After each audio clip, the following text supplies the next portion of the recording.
വോട്ടെടുപ്പ് രേഖകൾ പൊതുജനത്തിന് ആവശ്യപ്പെടാൻ കഴിയാത്ത രീതിയിൽ തിരഞ്ഞെടുപ്പ് നിയമത്തിൽ കേന്ദ്ര സർക്കാർ ഭേദഗതി വരുത്തിയിരിക്കുന്നുവെന്ന് രാജ്യസഭാ പ്രതിപക്ഷ നേതാവ് മല്ലികാർജുൻ ഖർഗെ വെളിപ്പെടുത്തി.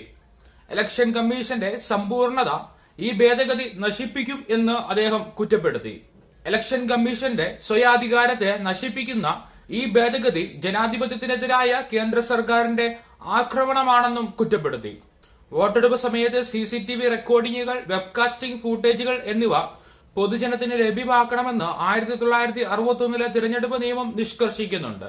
എന്നാൽ നിലവിലെ ഇലക്ഷൻ കമ്മീഷന്റെ നിർദ്ദേശപ്രകാരം കേന്ദ്ര നിയമ മന്ത്രാലയം ഈ നിയമത്തിൽ ഭേദഗതി വരുത്തിയിരിക്കുകയാണ്. ഈ രേഖകൾ ദുരുപയോഗം ചെയ്യപ്പെടാൻ സാധ്യതയുണ്ടെന്നാണ് കേന്ദ്രത്തിന്റെ വാദം.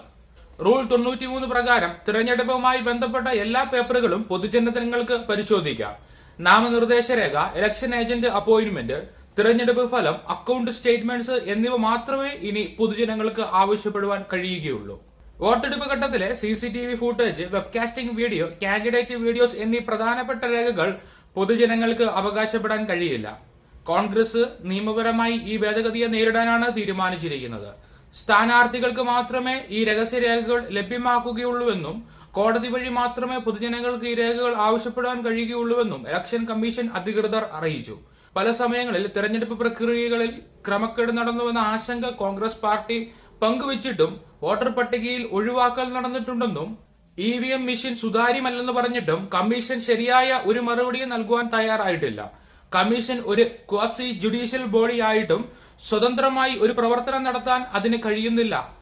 ഭരണഘടനയെയും ജനാധിപത്യത്തെയും ആക്രമിച്ച് മോദി സർക്കാർ ഇലക്ഷൻ കമ്മീഷന്റെ സമഗ്രത തകർക്കുകയാണ്. തെരഞ്ഞെടുപ്പ് കമ്മീഷണർമാരെ തിരഞ്ഞെടുക്കുന്ന പാനലിൽ നിന്ന് സുപ്രീം കോടതി ചീഫ് ജസ്റ്റിസിനെ ഒഴിവാക്കിയിരുന്നു. ഇപ്പോൾ തെരഞ്ഞെടുപ്പ് പ്രക്രിയ ജനങ്ങൾ കാണാതെ കൽഭിത്തി കെട്ടി മറയ്ക്കുകയാണ്. രാജ്യത്തെ ജനാധിപത്യം സംരക്ഷിക്കുവാൻ എല്ലാ മാർഗങ്ങളും സ്വീകരിക്കുമെന്നും ഖർഗെ പറഞ്ഞു.